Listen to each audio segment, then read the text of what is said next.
Hello friends, आइए start करते हैं चैप्टर 13 शंकर एस एनवायरनमेंट के प्लांट डाइवर्सिटी ऑफ इंडिया। अभी तक हमने काफ़ी चैप्टर्स कंप्लीट कर लिए हैं और आपसे उम्मीद है आपने वो चैप्टर्स देखे होंगे। पहले उन चैप्टर को ज़रूर देखिए, फिर इस चैप्टर को देखिए और वाइशाइज के और भी वीडियोज़ को देखने के लिए चैनल सब्सक्राइब कीजिए, बेल नोटिफिकेशन दबाइए। और आपसे ये भी उम्मीद है कि आपने टेस्ट सीरीज़ ज्वाइन कर ली होगी और अगर आपने ज्वाइन कर ली है तो आप जो टाइम टेबल है उसे रिलीजियसली फॉलो कर रहे होंगे, राइट। और फाउंडेशनल वीडियोस को कतई बिल्कुल उन्हें मिस मत कीजिए, ज़रूर देखिए और तब जाके आपको अगर कोई डाउट आता है तब आप वाइस सर से पूछ सकते हैं आपको किस तरह का डाउट है, राइट। लेकिन उन वीडियोस का देखना आपके लिए काफ़ी ज़रूरी है अगर आपको एक स्ट्रॉन्ग फाउंडेशन अपनी बनानी है अपनी प्रिपरेशन की। और अगर आपने टेस्ट सीरीज़ ज्वाइन नहीं किया, आपसे रिक्वेस्ट है आप ज्वाइन कर लीजिए। ये महीना चला गया तो ये काफ़ी मुश्किल हो जाएगा, राइट। तो आपसे रिक्वेस्ट है ज्वाइन कर लीजिए अगर आपको 2023 में बहुत अच्छे मार्क्स से पास होना है। और इन वीडियोस को देखते रहिए, शेयर कीजिए, राइट। चलिए आगे बढ़ते हैं। हब तो प्लांट, जब हम बात करते हैं प्लांट डाइवर्सिटी की तो हम उसमें काफ़ी तरह के प्लांट्स को गिनते हैं। तो अब उन प्लांट्स को हमें एक तरह से क्लासिफाई करने की ज़रूरत है, उन्हें वर्गीकृत करने की ज़रूरत है कि एक्चुअली बहुत सारे अलग अलग टाइप्स होते हैं प्लांट्स के, ठीक है। तो पहला टाइप हम देख लेते हैं प्लांट क्लासिफिकेशन में, जिसे कहते हैं हर्ब, राइट। यहाँ पे आप देख सकते हैं। तो ये हर्ब में आता है उनका क्या होता है कि वो बहुत छोटे होते हैं। हर्ब मतलब काफ़ी वो छोटे होते हैं, 1 मीटर से ज़्यादा उनकी हाइट नहीं होती है, राइट। 1 मीटर से ज़्यादा नहीं होती है और वो हमेशा हरे भरे होते हैं, ठीक है। तो हर्ब्स आपने देखा होगा वो हरे भरे होते हैं और वो काफ़ी मतलब पेड़ की तरह काफ़ी ज़्यादा मजबूत नहीं होते हैं, क्योंकि एक पेड़ होता है उसको हम तोड़ नहीं सकते। तो ये काफ़ी डेलिकेट होते हैं, छोटे होते हैं, टेंडर होते हैं, मतलब ये टूट जाते हैं, बहुत ज़्यादा मजबूत नहीं होते हैं, ठीक है। तो उन्हें हर्ब कहते हैं। फिर अब हम आते हैं श्रब पर। श्रब ये दूसरा टाइप है। श्रब इससे कंपेयर करें तो ज़्यादा मजबूत होता है, क्योंकि इसमें लकड़ी की मात्रा होती है, मतलब ये लकड़ी के जैसा होता है, पूरा साल ये रहता है, ठीक है। पेरिनियल मतलब साल भर रहता है, ठीक है। आगे फिर देखते हैं। और इसमें एक और क्या डिफरेंस है, ये इसका जो तना होता है मतलब वो लकड़ी का बना होता है, वुडी होता है और इस वजह से ये पूरे साल भर टिकता है। आगे देखते हैं। इसका जो हाइट होती है, हाइट भले ही मतलब इसमें भले ही वुड हो, लेकिन इसका जो हाइट होता है वो छोटा ही होता है, ठीक है। लो स्ट्रेचर का मतलब छोटा होना होता है। और थोड़े बहुत शाखाएं, राइट, ब्रांचिंग भी होती है, लेकिन वो बेस से स्टार्ट नहीं होती है। 6 मीटर से ज़्यादा इसकी हाइट नहीं जाती। तो ट्री से ये छोटा है लेकिन हर्ब से बड़ा है। सबसे छोटा हर्ब होता है, उसके बाद फिर श्रब आता है, राइट। उसके बाद फिर एक बड़ा सा पेड़ आता है, ट्री। नेक्स्ट देखते हैं। तो जैसे हम बात करते हैं ट्री, तो ट्री क्या क्या होता है। Tree is defined as a long, ठीक है। तो एक लंबा सा, जैसा कि आप देखें, आपको पता ही होगा एक पेड़ क्या होता है, वो कैसा दिखता है, राइट। तो फिर आप पेड़ से समझ सकते हैं, एक जो पेड़ होता है वो काफ़ी बड़ा होता है और इसका जो तना होता है वो लकड़ी का बना होता है और पूरे साल, कई सालों सालों तक रहता है, मतलब एक पूरे साल रहता है। और इसमें जो तना है और उसका जो रूट्स है, बाकी जो सारे अलग अलग पार्ट है वो अच्छी तरह से हम डिफाइंड होते हैं, हम देख सकते हैं कहाँ पे क्या है, राइट। और इसके ऊपर एक क्राउन, मतलब इस तरह से एक मुकुट जैसा बना होता है, राइट। एक इस तरह से ये बना होता है। तो ये छोटे छोटे पौधों में ऐसा नहीं मिलता, लेकिन बड़े से एक पेड़ में मिलता है। तो इस तरह से हम एक पेड़ को कैटेगराइज कर सकते हैं।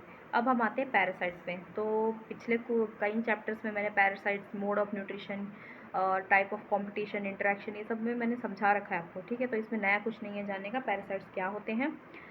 तो पैरासाइट्स में वही है जो ऐसे ऑर्गेनिजम्स जो दूसरे लिविंग ऑर्गेनिज्म से अपना खाना निकालते हैं, वो अपना खाना खुद नहीं बनाते हैं। तो यहाँ पे सॉइल से निकालने की जगह कुछ ऐसे प्लांट्स भी होते हैं जो कि अपना खाना खुद नहीं बनाते हैं। ऐसे पैरासिटिक प्लांट्स होते हैं जो दूसरे प्लांट से अपना खाना निकालते हैं, राइट। वो अपना मॉइस्चर, अपना जो खाना है, मिनरल्स है, मॉइस्चर है, वो दूसरे प्लांट से निकालते हैं, दूसरे लिविंग ऑर्गेनिज्म से निकालते हैं। ऐसे प्लांट्स को हम पैरासिटिक प्लांट्स बोलते हैं, राइट। और वो जो अपना मॉइस्चर है और माल न्यूट्रिशन है सॉइल से नहीं, दूसरे प्लांट से निकालते हैं। और उनमें एक हॉस्टीरिया, यहाँ पे आप आगे देख सकते हैं, हॉस्टोरिया, ठीक है। तो उनमें ऐसे कुछ रूट्स होते हैं जिन्हें हॉस्टोरिया कहते हैं, जिसके थ्रू वो ये काम कर पाते हैं। जो पैरासिटिक प्लांट्स होते हैं उसके थ्रू ये काम कर लेते हैं। वो क्या करते हैं, उनमें एक तरह से जो उस प्लांट है, राइट, जिसमें से वो अपना निकाल रहे हैं, मतलब जिस प्लांट से वो न्यूट्रिशन ये सब प्राप्त कर रहे हैं, ले रहे हैं, उसे होस्ट कहते हैं। और किसकी मदद से ये कर पाते हैं, कुछ जो रूट होता है, रूट सकिंग रूट्स होते हैं, ठीक है, इस तरह के कुछ जो रूट्स होते हैं, कुछ जड़ होते हैं जिसके थ्रू वो अपना जो मिनरल्स है, अपने न्यूट्रिएंट्स है, वो एक्सट्रैक्ट कर पाते हैं, राइट। हॉस्टीरिया, ये आपको कीवर्ड्स याद होने चाहिए, राइट। यहाँ पे ये देखिए हॉस्टोरिया, तो ये किससे रिलेटेड है, ये पैरासिटिक प्लांट से रिलेटेड है। अब उसमें भी दो टाइप्स होते हैं, टोटल पैरासिटिक, पार्शियल पैरासिटिक।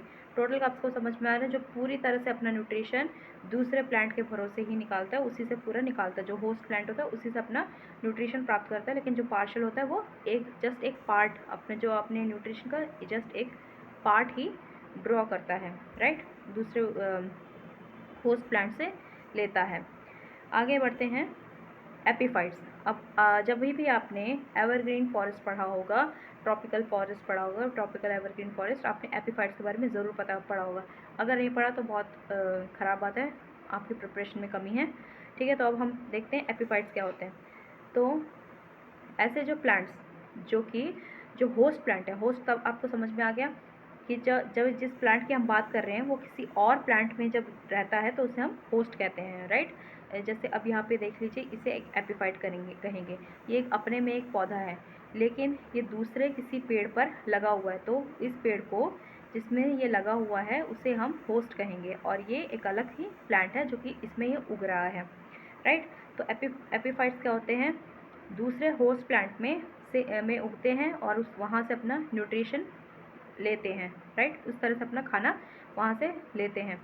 और यहाँ पे ये लिखा हुआ है, जो प्लांट होता है ये यहाँ पे अपना खाना तो नहीं लेता है, लेकिन जस्ट वहाँ पे उगता है। और वैसे भी यहाँ पे क्यों उगता है ये आपको याद रहना चाहिए। एपीफाइट्स के साथ हमेशा आपको याद क्या रखना है, एवरग्रीन फॉरेस्ट, ठीक है, क्योंकि जो वहाँ पे कैनपी होती है, राइट। मैंने जैसे पिछले कई लेक्चर्स में आपको बताया था, जो एवरग्रीन फॉरेस्ट होते हैं उनमें काफ़ी लंबे लंबे पेड़ होते हैं।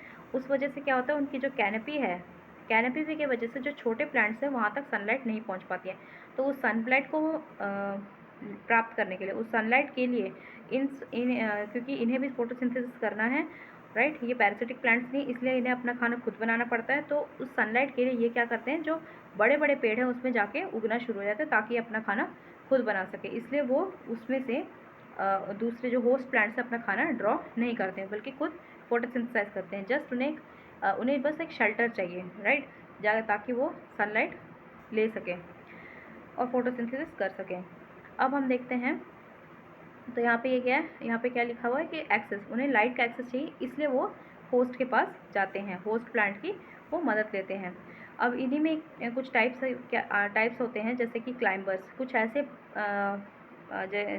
ऐसे पौधे होते हैं जो कि इस तरह से होते हैं, जैसे कि वो क्या करते हैं, वो चढ़ते हैं, चढ़कर अपना, मतलब क्लाइंबर्स मतलब चढ़ना, तो वो क्या करते हैं, दूसरे पेड़ पर इस तरह से चढ़ने लग जाते हैं, राइट, उसके सपोर्ट से इस तरह से लिपट कर उससे वो चढ़ने लग जाते हैं, ताकि ऑब्वियसली उनके जो न्यूट्रिशन के लिए और भी जो उनकी ज़रूरत है उसे पूरा करने के लिए, ताकि वो फोटोसिंथेसिस कर पाए, क्योंकि ये खाना खुद बनाते हैं, ग्रीन है तो अपना खाना खुद बनाते हैं, उसके लिए ये क्या करते हैं, चढ़ते हैं, राइट। यहाँ पे जैसे लिखा हुआ है twining around them by holding on to them, okay. तो उस पर ये एक तरह से पकड़ लेते हैं और पकड़ कर चढ़ना शुरू कर देते हैं। यहाँ पे आपको याद रखना है, टेंड्रिल्स के मदद से हुक्स होते हैं, एरियल रूट्स, राइट, तो इन सब की मदद से ये इस तरह से चढ़ते हैं। अब देखते हैं क्या आप जानते हैं। तो जो बैट्स होते हैं, राइट, ये जो चमगादड़ है वो एक मैमल है। कभी भी चमगादड़ को बर्ड से कंफ्यूज मत करना, ये बर्ड्स में नहीं आते हैं, सॉरी, बर्ड्स में कह रही हूँ, हाँ, ये मैमल्स हैं, राइट, ठीक है। तो ये क्या करते हैं, ये अकेले ऐसे मैमल्स हैं जो उड़ सकते हैं, ठीक है। अब आगे देखते हैं, और ये क्या करते हैं, अपना इनका जो खून होता है वो गर्म होता है, क्योंकि मैमल्स वार्म ब्लडेड होते हैं, राइट, और वो अपने बच्चों को दूध पिलाते हैं और उनमें फर होता है, इसलिए इन्हें मैमल्स कहा जाता है। आगे देखते हैं, तो अब हम देखते हैं जो प्लांट्स होते हैं, प्लांट्स पर कुछ बायोटिक कंपोनेंट्स होते हैं, उनका किस तरह से इफ़ेक्ट पड़ता है उनकी डाइवर्सिटी पर। जो प्लांट्स हैं उनकी डाइवर्सिटी पर, मतलब डाइवर्सिटी का मतलब आप अभी तक समझ चुके होंगे अगर आपने प्रीवियस वीडियोस देखे हैं कि कितने सारे किसी एक जगह में कितनी वैरायटी के प्लांट्स हैं और कितने ज़्यादा हैं, उसे डाइवर्सिटी कहते हैं, राइट। प्लांट डाइवर्सिटी कहते हैं। और इस तरह से एनिमल डाइवर्सिटी भी होती है। तो प्लांट डाइवर्सिटी पर जो बायोटिक कंपोनेंट्स हैं, बायोटिक कंपोनेंट्स क्या हैं ये भी आपको अच्छी तरह से अभी तक पता होना चाहिए। तो उन बायोटिक कंपोनेंट्स का प्लांट्स की डाइवर्सिटी पर क्या असर पड़ता है, और स्पेशली हम इंडिया के पर्सपेक्टिव पे देखते हैं, राइट। इंडिया में क्या हाल है उस सिनेरियो में देखते हैं। तो पहला जो बायोटिक फैक्टर है वो है जो लाइट होता है, वो अगर एक्सट्रीम हो उसकी इंटेंसिटी, मतलब काफ़ी ज़्यादा लाइट उस पर पड़ रहा हो, जैसे कहीं कहीं पे बहुत ज़्यादा धूप पड़ती है, राइट। अफ्रीका, राइट, जो ट्रॉपिकल एरियाज़ वहाँ पे डायरेक्ट सनलाइट होती है, इक्वेटर के आसपास में वहाँ पे डायरेक्ट सनलाइट होती है, तो फिर वहाँ पे इंटेंसिटी होती है वो हाई होती है। और कहीं कहीं पे जो पोल्स के आसपास हो गए और फ्रिजिड एरियाज़ हो गए, तो वहाँ पर क्या होता है जो लाइट की इंटेंसिटी है वो कम होती है। तो इन सब का किस तरह से असर पड़ता है प्लांट की डाइवर्सिटी पर, आइए देखते हैं। तो हाई इंटेंसिटी से क्या होता है, जो रूट होता है वो उसकी ग्रोथ में काफ़ी मदद मिलती है, ठीक है। और क्या होता है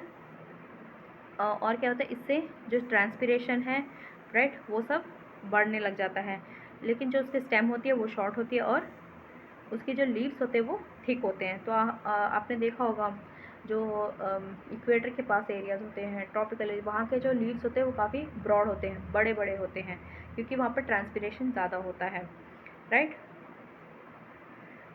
फिर अब आगे देखते हैं। तो इस तरह से इफ़ेक्ट पड़ता है। आगे देखते हैं, राइट। तो यहाँ पे थिकर लीव्स होते हैं, ठीक है, यहाँ पे क्योंकि ट्रांसपिरेशन बढ़ने के लिए लीव्स जो होते हैं वो थिक होते हैं, मोटे होते हैं। हम सॉरी, मैंने बड़े बोल दिया, एक्चुअली वो स्मॉलर है लेकिन थिक हैं। यहाँ पे उसकी थिकनेस की बात हो रही है।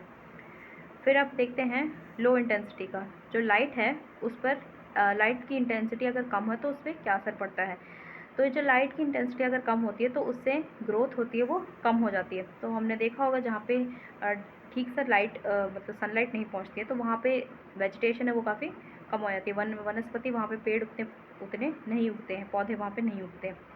तो इस वजह से जो लो इंटेंसिटी ऑफ लाइट है उससे ग्रोथ कम हो जाती है। रिटार्ड मतलब कम हो जाना, ठीक है। और फ्लावरिंग, फूल का उगना और फलों का उगना भी कम हो जाता है।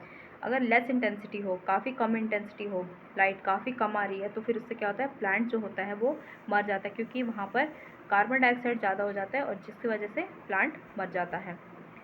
अब आगे देखते हैं। अब जो हम लाइट की यहाँ पे बात कर रहे हैं, राइट। तो अब लाइट में हमें पता है कि जो वाइट लाइट होता है उसमें 7 तरह के विजिबल लाइट स्पेक्ट्रम होते हैं। तो उसमें से जो रेड और ब्लू है, राइट, यहाँ पे आप देख सकते हैं जो रेड और ब्लू लाइट है उनमें ही अच्छी तरह से फोटोसिंथेसिस हो पाती है, ठीक है। तो ये देखिए, अब यहाँ पे आप इस डायग्राम से अच्छी तरह से समझ पा रहे होंगे कि अगर ब्लू लाइट हो तो वहाँ पे क्या होता है, मैंने डायग्राम से समझा है, वहाँ पे स्मॉल, ठीक है, यहाँ पे वो क्या होते हैं, वो पेड़ जो होता है वो छोटा होता है। वहीं अगर रेड लाइट हो तो रेड लाइट में क्या होता है, जो पेड़ होता है वो काफ़ी बड़ा होता है, वो बड़ा, उसकी ग्रोथ ज़्यादा होती है। अगर ब्लू और रेड लाइट को कंपेयर करें तो कुछ इस तरह से पेड़ उगता है। तो रेड लाइट में क्या होता है, इलोंगेशन, ठीक है, यहाँ पे देखिए इलोंगेशन मतलब ये लंबा हो रहा है, तो लंबा हो जाता है, जो सेल्स होते हैं प्लांट्स के वो लंबे होने लग जाते हैं, लेकिन ब्लू लाइट में छोटे पड़ने लग जाते हैं। और जो अल्ट्रा वायलेट और वायलेट लाइट होता है उसमें जो पौधा है काफ़ी ज़्यादा ड्वार्फ मतलब एकदम छोटा रह जाता है, ठीक है। तो ये याद रखना है आपको। आगे बढ़ते हैं। अब इफ़ेक्ट ऑफ फ्रॉस्ट, ठीक है, आप समझ सकते हैं फ्रॉस्ट क्या होता है। तो फ्रॉस्ट कुछ इस तरह से, जो आप डायग्राम में क्लियरली देख सकते हैं। तो अब उस फ्रॉस्ट का प्लांट्स पर किस तरह से इफ़ेक्ट पड़ता है, तो यहाँ पे लिखा हुआ है जो यंग प्लांट्स होते हैं वो मर जाते हैं। अब किस तरह से मर जाते हैं, क्योंकि even a light radiation of Frost chills the soil. अगर जो फ्रॉस्ट पड़ती है, राइट, ये जो इस तरह से ये पड़ने लग जाती है बर्फ़ की तरह, तो उससे क्या होता है, जो सॉइल है, ठीक है, वहाँ पे वहाँ पर क्या होता है कि इस बर्फ़ के वजह से ना वहाँ पर जो मॉइस्चर होता है उस सॉइल का वो चला जाता है, वो उड़ जाता है। अब अगर मॉइस्चर नहीं होगा, जो कि बहुत क्रूशियल होता है प्लांट्स के लिए, प्लांट्स की ग्रोथ के लिए, वो नहीं रहता है। तो इसी को यहाँ पे इस तरह से समझाया गया है। जो प्लांट्स होते हैं ऐसे इस तरह के जो सॉइल्स जिनमें मॉइस्चर नहीं है, जो मॉइस्चर उड़ चुका है, मॉइस्चर उड़ने की वजह से उस सॉइल में अगर ऐसे प्लांट्स को उगाया जाए तो वो क्या होता है, ट्रांसपीरेशन नहीं हो पाता उसमें, और जिस वजह से मॉइस्चर सप्लाई नहीं हो पाता और वो प्लांट मर जाते हैं फ्रॉस्ट की वजह से, राइट, क्योंकि उस पर एक परत जम जाती है। तो इस वजह से काफ़ी ज़्यादा जो साल सीडलिंग्स, ये मतलब साल एक पेड़ का नाम है, तो उसके जो बहुत सारे सीड्स हैं, बीज हैं, उस इसी तरह से इसी वजह से मर जाते हैं, राइट। तो किसी किसी जगह में कुछ कुछ ट्रीज़ के लिए बिल्कुल हानिकारक है जो फ्रॉस्ट का होना, काफ़ी ज़्यादा ख़राब चीज़ है, राइट। आगे बढ़ते हैं। फ्रॉस्ट, अब फ्रॉस्ट की वजह से यहाँ पे बताया था जैसे मर जाते हैं काफ़ी प्लांट्स, उससे एक्चुअली में किस तरह से मर जाते हैं, जो इंटरसेलुलर स्पेसेस प्लांट्स हैं, प्लांट्स में कुछ सेल्स होते हैं। अब सेल्स के अंदर जो स्पेस होती है, राइट, यहाँ पे अब सेल्स हो गए, अब इनके बीच में जो स्पेस होती है उसके अंदर आइस घुस जाती है और वो फ्रीज़ हो जाती है, और जो उसमें जो वाटर होता है उसे वो खींच लेती है। अब वाटर खींच लेने की वजह से उसका मॉइस्चर उड़ जाता है। हमने देखा होगा सर्दियों में इवन हमारे हमारे स्किन सेल्स के साथ ये होता है, हमारे स्किन में जो मॉइस्चर होता है वो उड़ने लग जाता है। तो कुछ सेम मैकेनिज्म ही यहाँ पे है। तो जो वाटर होता है, वाटर इस तरह से चला जाता है, मॉइस्चर चला जाता है, और फिर उससे क्या होता है, डिहाइड्रेशन हो जाती है, राइट, क्योंकि ऑब्वियसली पानी नहीं है, उस सेल की डिहाइड्रेशन हो जाती है, सॉल्ट कॉन्सेंट्रेशन इस वजह से बढ़ने लग जाता है, और कोएगुलेशन है प्रेसिपिटेशन ऑफ सेल क्लोराइड। तो जो सेल होता है उसमें ये जो इस तरह से जो जमने लग जाता है सॉल्ट, ये सब, तो ये प्रेसिपिटेट होने लग जाता है, उस वजह से जो प्लांट की मौत हो जाती है, राइट। अब और इसकी वजह से कंकर नहीं, कैंकर फॉर्मेशन हो जाता है। आप यहाँ पे इसमें देख सकते हैं ये, राइट, ये एक एग्जाम्पल है कैंकर का। ओके, होप आपको समझ में आ गया होगा। तो इस तरह से फ्रॉस्ट बहुत सारे पेड़ों के लिए अच्छा नहीं है। अब हम देखते हैं effects of snow on plant. अब हमने फ्रॉस्ट देखा था, अब हम स्नो देखते हैं, मतलब बर्फ़ का क्या असर पड़ता है। तो कुछ जो पेड़ होते हैं उनके डिस्ट्रीब्यूशन पे से काफ़ी, मतलब वो कहाँ कहाँ फैलेंगे, डिस्ट्रीब्यूशन का आप मतलब समझ सकते हैं, राइट, उनका फैलाव, वो कहाँ तक फैले हुए, उनका विस्तार, तो उस पर काफ़ी असर डालता है ये स्नो। किस तरह से डालता है वो भी देखते हैं। जैसे कुछ यहाँ पे दिए गए स्पीसीज, देवदार, फिर स्प्रूस, तो ये जो पहाड़ी एरियाज़ हैं, अब हम जानते हैं उनके बारे में बात कर रहे हैं। तो जो स्नो है वो एक परत की तरह काम करता है, एक ब्लैंकेट की तरह काम करता है, जिससे जो टेम्परेचर है वो आगे और नहीं ड्रॉप कर जाता, मतलब ये एक तरह से और सर्दी से बचाता है, टेम्परेचर को और कम होने से बचाता है।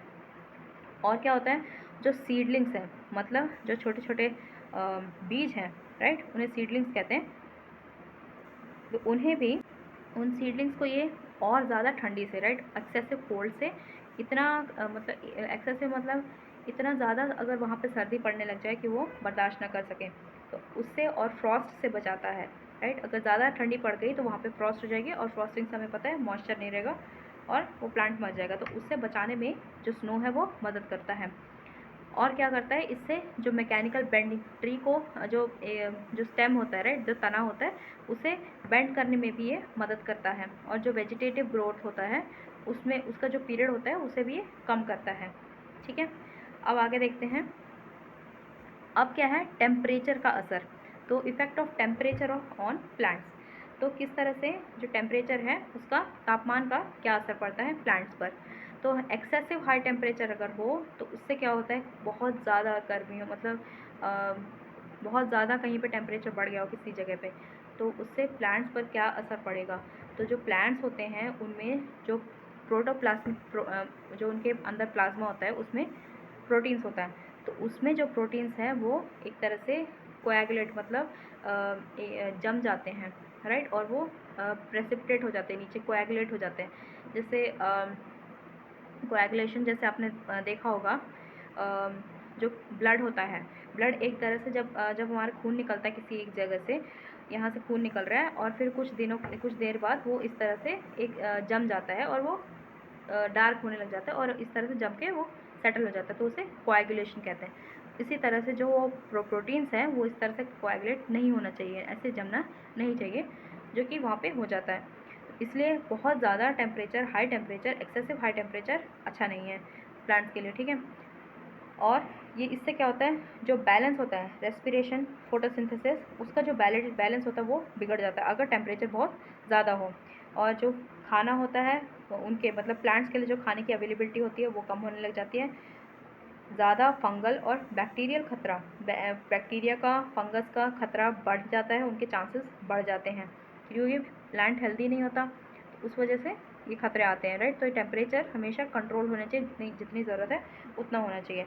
और इस वजह से क्या होता है, डेसिकेशन का सिंपल मतलब क्या है, जो मॉइस्चर है वो उड़ जाना, मॉइस्चर का उड़ जाना उसे डेसिकेशन कहते हैं। तो बहुत ज़्यादा टेम्परेचर नहीं बढ़ना चाहिए जिससे कि ये ख़राब चीज़ें होती हैं, प्लांट की सेहत पर बुरा असर पड़ता है। अब हम एक कॉन्सेप्ट जानते हैं, डाई बैक, ठीक है। तो ये डाई बैक इम्पॉर्टेंट है, आप देख लीजिए। इसमें क्या होता है, प्रोग्रेसिव डाइंग। तो जो प्लांट होता है उसका एक पोर्शन, राइट, एक पोर्शन से स्टार्ट होता है। यहाँ पे इसमें देख सकते हैं, स्लाइड कहाँ गया, हाँ, तो यहाँ पे आप देख सकते हैं जो it refers to the progressive dying, okay. तो usually starts dying usually backwards from the tip of any portion of the plant. कोई एक पोर्शन होता है, जैसे आप यहाँ पे एक पोर्शन देख सकते हैं, राइट। तो इस पोर्शन में क्या होता है, वो जो पार्ट है वो मरने लग जाता है, लेकिन एक्चुअली में वो पूरा प्लांट मरता नहीं है।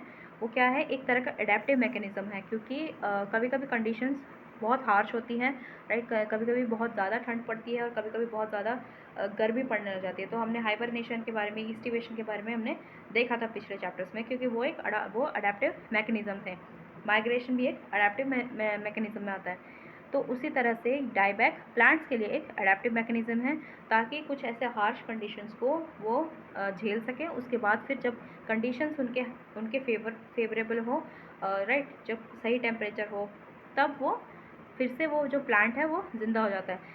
जो पूरा तना होता है, जो स्टेम होता है वो मर जाता है, लेकिन जो प्लांट है हमेशा वो ज़िंदा रहता है और काफ़ी सालों तक। तो एग्जांपल्स कुछ दिए गए हैं, जो कुछ पेड़, कुछ पौधे हैं, कुछ पेड़ हैं जो कि इस तरह का मैकेनिज़्म, डाईबैक मैकेनिज़्म यूज़ करते हैं। जैसे साल हो गया, रेड सॉन्डर्स, ये काफ़ी पुष्पा के टाइम फेमस हुआ है रेड सॉन्डर्स, याद रखिए। कम से कम दो चार एग्जाम्पल्स आप लोग याद रखिए, terminalia, tomentosa, silk cotton tree, boswellia serrata, right. तो ये याद रखिए डाईबैक मैकेनिज़्म। अब कुछ यहाँ पे कॉजेज़ दिए गए हैं, तो कॉजेज़ वही हैं जो डेंस कैनपी, अगर कहीं कहीं पे जैसे एवरग्रीन फॉरेस्ट में कैनपी बहुत, जो उसके बड़े पेड़ होते हैं उनकी कैनपी होती है, तो उस वजह से इनएडिक्वेट सनलाइट होती है, तो उसके वजह से इस तरह का मैकेनिज़्म यूज़ किया जाता है। फिर बाद में अगर जो ग्रोथ होती है वो अच्छी नहीं होती है, उस वजह से होता है। और फिर जो लिटर होता है, जैसे ये लिटर ठीक से डिकम्पोज नहीं होता है, मतलब जब प्लांट से सब गिरने लग जाते हैं वो अच्छी तरह से डिकम्पोज नहीं होते हैं, तभी भी होता है फ्रॉस्ट हो गया, ड्रिप हो गया। तो इन सब को एस्केप करने के लिए कुछ टाइम के लिए डाईबैक मैकेनिज़्म जो प्लांट्स है वो यूज़ करते हैं। उसके बाद ड्रॉट, राइट, ड्रॉट का मतलब आपको पता ही होगा, जब सूखा पड़ जाता है, कंटिन्यूस बारिश नहीं होती है, फिर ग्रेजिंग बहुत ज़्यादा, जो हमारे एनिमल्स हैं, राइट, जो हर्बीवोर्स हैं, वो बहुत ज़्यादा चर लेते हैं, मतलब जब बहुत ज़्यादा खा लेते हैं, तो उस वजह से भी ये मैकेनिज़्म प्लांट्स इस्तेमाल करते हैं। अब हम देखते हैं अब हम नए सेक्शन पे आते हैं, इंसेक्टिवोरस प्लांट्स, ठीक है। तो कुछ प्लांट्स ऐसे होते हैं जो कि क्या करते हैं, इंसेक्ट्स होते हैं, राइट। इंसेक्ट्स मतलब कुछ कीड़े मकोड़े, उन्हें वो खा जाते हैं, राइट। तो देखिए ऐसे कुछ ऐसे स्पेशलाइज्ड प्लांट्स होते हैं, सारे प्लांट्स ऐसा नहीं कर सकते, कुछ प्लांट्स हैं, राइट। तो यहाँ पे स्पेशलाइज्ड प्लांट्स दिए गए हैं, उनका नाम रखा गया है इंसेक्टिवोर्स, जो इंसेक्ट्स हैं उन्हें ट्रैप करते हैं, मतलब उन्हें एक तरह से अपने जाल में फंसा लेते हैं और फिर बाद में वो उन्हें खा जाते हैं। वो उनके न्यूट्रिशन का तरीका है। हमने अभी तक यही देखा था कि प्लांट्स जो होते हैं अपना फोटोसिंथेसिस करते हैं, हर्बीवोर्स होते हैं, राइट, अपना मतलब खाना खुद बनाते हैं फोटोसिंथेसिस के थ्रू। लेकिन हमने पैरासिटिक प्लांट्स को देख लिया, अब हम देख रहे हैं ऐसे प्लांट्स जो कि इंसेक्टिवोर्स हैं, जो कि दूसरे इंसेक्ट से अपना खाना हासिल करते हैं, राइट, वो अपना खाना खुद नहीं बनाते। तो यहाँ पे देखिए इंसेक्टिवोर्स प्लांट में क्या होते हैं, दो टाइप के होते हैं, राइट, एक्टिव होते हैं और पैसिव टाइप के होते हैं। मतलब जो उनका तरीका होता है ना, अपने प्रे मतलब शिकार, तो अपने शिकार को ट्रैप करने का तरीका होता है, उन तरीकों को 2 कैटेगरीज में डिवाइड किया गया, एक है एक्टिव और एक पैसिव। अब देखते हैं वो क्या तरीके हैं, राइट। तो यहाँ पे देखिए एक्टिव में क्या होता है, जो एक्टिव में होता है, जैसे ही वो जो इंसेक्ट होता है उसके कांटेक्ट में आता है, राइट, उस प्लांट के कांटेक्ट में आता है, तुरंत उसे मतलब उसे एकदम से ट्रैप कर लिया जाता है, उसे अपने अंदर ले लेते हैं, राइट, उसे दबोच लेते हैं। जो पैसिव होता है उसमें क्या होता है, जो आप यहाँ पे देख सकते हैं, जो पैसिव में वो कुछ तरह से वेट करते हैं, उनका एक स्ट्रक्चर बना होता है, जैसे यहाँ पे पिक्चर, राइट, पिटफॉल मतलब दिया हुआ है, और यहाँ पे पिक्चर लाइक जो एक यहाँ पे आप देख सकते हैं एक जार की तरह है, राइट। पिक्चर मतलब एक तरह का बर्तन होता है, राइट। तो इस तरह के बर्तन के जैसे शेप होता है उनका, ताकि जो इंसेक्ट है वो धीरे धीरे धीरे यहाँ आए, और जैसे यहाँ आए उसके बाद उसे वहाँ पे वो गिर जाए और उसे वो खा जाए, ठीक है। वो स्लिप कर जाता है, गिर जाता है, और उसे उसके बाद फिर वो यहाँ पे इस तरह का कुछ एंजाइम्स होते हैं, राइट। यहाँ पे आप यहाँ पे मैं दिखाती हूँ, यहाँ इस तरह के कुछ यहाँ पे एंजाइम्स होते हैं, जैसे यहाँ पे कोई कीड़ा आया यहाँ पे और यहाँ पे आके गिर गया, फिर ये एंजाइम्स उसे होते हैं जो उसे डाइजेस्ट कर लेते हैं, राइट। यहाँ पे देखिए ये एंजाइम यहाँ पे उसे डाइजेस्ट कर लेगा। तो इस तरह से ये पैसिव टाइप ऑफ किलिंग होती है, मतलब passive type of trapping the insect है। तो अब यहाँ पे वो इंसेक्ट क्यों आता है, राइट, कुछ तो होगा ना, वो सोच के आएगा, ये तो नहीं कि मैं गिरने चला जाऊँ, राइट।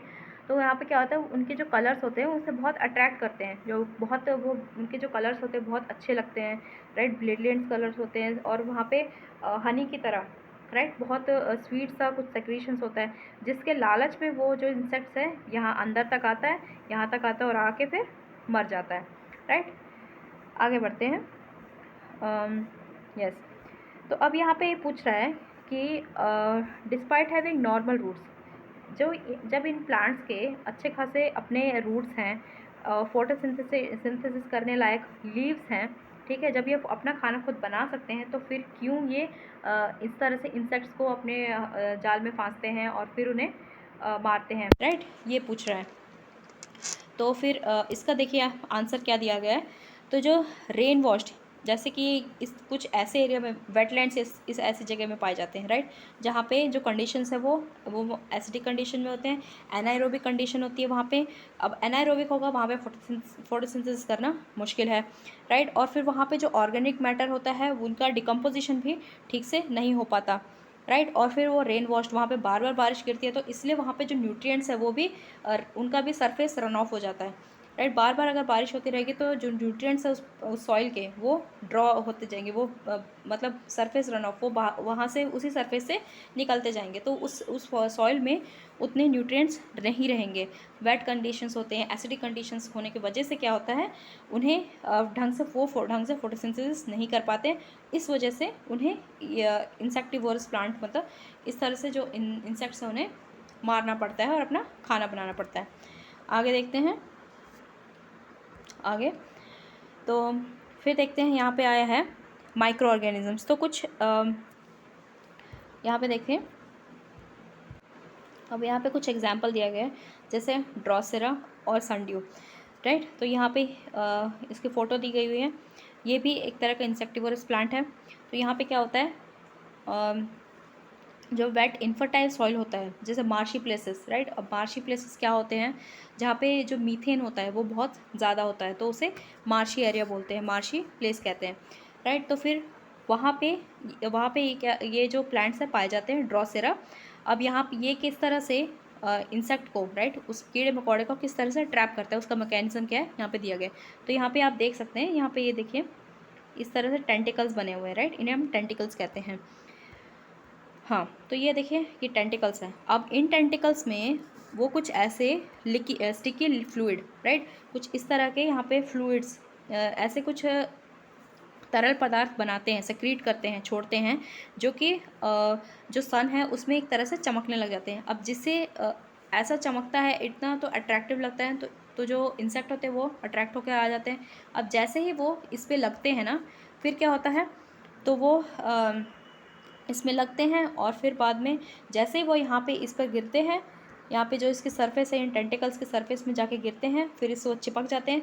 अब चिपक जाते हैं, एक बार इससे अगर वो चिपक गए तो उसके बाद वो छूट नहीं सकते, फिर उन्हें सीधा वो अब्जॉर्ब हो जाते हैं और वो डाइजेस्ट कर लिए जाते हैं। मतलब ऐसे एंजाइम्स होते हैं इसमें कि वो उस कीड़े मकोड़े को पूरी तरह से खा जाए, निगल जाए और ख़त्म कर दे। ठीक है, अब आगे देखते हैं। यहाँ पे एक और एक एग्जांपल दिया हुआ है एल्ड्रोवेंडा। ठीक है, तो यहाँ पे उसकी फ़ोटो भी दी गई हुई है, यहाँ पे देख सकते हैं एल्ड्रोवेंडा। तो एल्ड्रोवेंडा का क्या है कि ये एक फ्री फ्लोटिंग, ठीक है, ये कहीं पे मतलब रूटलेस है, यहाँ मतलब इसके अपने कोई जड़ें नहीं हैं, ये इस एक तरह से रूटलेस एक्वेटिक प्लांट है। ओके, तो फिर यहाँ पे राइट, यहाँ पे देख सकते हैं रूटलेस एक्वेटिक प्लांट है और ये सिर्फ इंडिया में पाया जाता है। ये इंपॉर्टेंट है, ये सिर्फ इंडिया में पाया जाता है। और राइट, और ये जो मार्शेस है, जो सुंदरबंस है, वो मार्शेस हैं, मार्शी एरिया है, तो वहाँ पे मोस्टली पाया जाता है। तो सॉल्ट मार्शेस है, वहाँ पे पाया जाता है। राइट, ये प्लांट और कुछ जो फ्रेश वाटर बॉडीज़ हैं जैसे पॉन्ड्स, टैंक्स, वहाँ पे भी ये उगता है। तो अब इसका मैकेनिज़्म क्या है, यहाँ पे जो लीफ मिडरिब है राइट, वहाँ पे कुछ ऐसे ट्रिगर हेयर्स है, जैसे हमने पिछले में हमने टेंटिकल्स देखा था, यहाँ पे कुछ आप हेयर्स आप देख सकते हैं। राइट, यहाँ पे इस तरह के हेयर्स आप देख पा रहे हो। तो यहाँ ऐसे कुछ सेंसिटिव हेयर होते हैं। तो जो इन हेयर्स पे क्या होते हैं, जो ट्रिगर हेयर्स होते हैं, वहाँ पर अगर कोई इंसेक्ट आ जाता है तो उसे वो पूरी तरह से पकड़ लेते हैं और उसे ख़त्म कर देते हैं। राइट, कोई भी कीड़ा मकोड़ा आ गया तो उसे पूरी तरह से ये ख़त्म करके मानते हैं। आगे बढ़ते हैं, यहाँ पे देखिए नेपेंथीस। तो हमने इसके बारे में पिक्चर प्लांट के बारे में हमने देखा था। तो ये इसी टाइप का इसे पिक्चर प्लांट कहते हैं, क्योंकि ये इसका इस तरह के पिक्चर एक तरह का बर्तन होता है। राइट, कुछ ऐसा दिखता है, तो उसके जैसे शेप होने की वजह से इसे पिक्चर प्लांट कहते हैं। और इसे PITCTURE मतलब पिक्चर से कंपेयर मतलब पिक्चर से कंफ्यूज मत करिएगा। Right, Hindi medium. तो राइट, तो पिक्चर प्लांट इसे कहते हैं क्योंकि उसका जार के जैसा शेप होता है। अब इसका क्यों होता है ये भी मैंने समझाया था, ताकि वो यहाँ इंसेक्ट यहाँ तक आए लालच के मारे और फिर यहाँ पे जो कुछ एंजाइम्स है उसके अंदर आके वो मर जाए। राइट, अभी इंडिया में काफ़ी जगह पाया जाता है, जैसे जहाँ पे हाई रेनफॉल होती है। ओके, तो जैसे हिल प्लेट्यूज दिए गए नॉर्थ ईस्ट रीजन में, जहाँ पे काफ़ी ज़्यादा हाई रेनफॉल होती है, वहाँ पे ऐसे कुछ हिली एरियाज़ में पाए जाते हैं 100 to 1500 मीटर्स में। स्पेशली यहाँ पे गारो, खासी, जयंतिया हिल्स जो मेघालय में पाए जाते हैं, बहुत फेमस है। राइट, आपको इन एरियाज़ के बारे में अच्छे से पता होना चाहिए। गारो, खासी, जयंतिया, वहाँ पे ये काफ़ी ज़्यादा पाए जाते हैं, जो नेपेंथिस या फिर पिक्चर प्लांट, इसे कॉमनली पिक्चर प्लांट कहते हैं। तो ये किस तरह से इंसेक्ट को ट्रैप करते हैं मैंने पहले भी समझाया था। जो पहले वो आते हैं, इंसेक्ट्स आते हैं, और ये क्योंकि यहाँ पे इसके अंदर हनी लाइक सब्सटेंस होता है, मतलब उस जिससे कि वो अट्रैक्ट होकर आते हैं कि यहाँ पे हनी के जैसा सब्सटेंस होता है। और वो धीरे धीरे जब इंसेक्ट इसके अंदर आ जाता है, एक बार इसके अंदर आता है, गिरता है, और फिर बाद में गिरने के बाद उसमें बहुत सारे प्रोटियोलिटिक एंजाइम्स, राइट, जो इसकी जो यहाँ पे इसके ऊपर लगा हुआ जितने भी प्रोटीन्स है उसको तोड़ने के लिए कुछ एंजाइम्स होते हैं। राइट, जिससे कि वो मर जाए, डाइजेस्ट हो जाए, इसे वो खा सके, पचा सके। ठीक है, तो ये इसका मैकेनिज़्म होता है। अब हम आगे देखते हैं यूट्रिक्युलेरिया और ब्लैडर वर्ट्स। तो ये भी एक तरह का प्लांट है। राइट, तो ये कहाँ जनरली फ्रेश वाटर में, वेटलैंड्स में और वाटर लॉक्ड एरिया, जहाँ पे मतलब पानी ठहरा हुआ होता है, उस एरियाज़ में ये पाया जाता है। और कुछ इसके जो स्पीसीज़ हैं, राइट, वो मॉइस्ट मॉस, राइट, जो कुछ रॉक सरफेस होते हैं उसके ऊपर जो काई जैसी जमी होती है, मॉस, राइट, वहाँ पे भी पाए जाते हैं। और कुछ डैम्प सॉइल्स में भी पाए जाते हैं जब यहाँ पे ज़्यादा बारिश होती है। और दूसरा है यूट्रिकुलेरिया, इसका क्या है, ब्लैडर माउथ कहते हैं। इसमें जो ये ब्रिसल्स आप देख रहे हैं, राइट, इन्हें ब्रिसल्स कहते हैं। ये काफ़ी सेंसिटिव होते हैं, जो हेयर्स होते हैं काफ़ी सेंसिटिव होते हैं। तो जैसे इंसेक्ट उसके कांटेक्ट में आता है इनके, ये क्या करते हैं, बंद कर लेते हैं अपने जो इसके डोर्स होते हैं ओपन होते हैं, और फिर बाद में carrying the insect into the bladder. Right, तो इस तरह से अपने अंदर लेकर चले जाते हैं। राइट, और फिर बाद में उस दरवाजे को बंद कर लेते हैं। जैसे ही वो ब्लैडर बंद हो जाता है, भर जाता है, वो उसे बंद कर लेते हैं और फिर उसे उस तरह से वो मार देते हैं। राइट, फिर हम आते हैं एक और एक स्पीसीज़ पर जिसे कहते हैं पिंगुई काला या फिर बटरबॉट। तो ये अल्पाइन एरियाज़ में पाया जाता है। राइट, यहाँ पे जैसे देख सकते हैं अल्पाइन एरियाज़ में, जैसे कि हिमालयाज़ हो गए जहाँ पे बर्फ़ होती है, कश्मीर, सिक्किम। राइट, तो इन ऐसे कुछ ठंडे जगह पे पाया जाता है बटरवॉट। राइट। तो अब इसका इसका तरीका क्या है, जो इसका जो पूरा जो लीफ है ना, वो एक ट्रैप की तरह काम करता है। जो इसका पत्ता है वो ट्रैप की तरह काम करता है। जब कोई इंसेक्ट आता है, उस पत्ते के ऊपर बैठता है, पत्ते के ऊपर बैठता है, तो वो उस पत्ते से चिपक जाता है, ठीक है। उससे निकलना फिर उसके लिए मुश्किल हो जाता है, और फिर बाद में वो जो पत्ते हैं वो अपने आप को रोल कर लेते हैं और उस तरह से वो उसे ट्रैप कर लेते हैं, राइट। फिर हम नेक्स्ट स्पीसीज़ देखते हैं। अब मेडिसिनल प्रॉपर्टीज़, तो आई थिंक हमें यहाँ तक कंटिन्यू, आई मीन इसे यहीं तक रखना चाहिए, और फिर नेक्स्ट पार्ट को हम कंटिन्यू करेंगे, राइट। सो आपसे उम्मीद है आप लोग इस चैनल को सब्सक्राइब करिए और इन वीडियोस को ज़्यादा से ज़्यादा देखिए, शेयर कीजिए, अपना रिवीजन करते रहिए, राइट। नेक्स्ट पार्ट में मिलते हैं। ओके, तो ये पार्ट 1 था, पार्ट 2 में कंटिन्यू करती हूँ।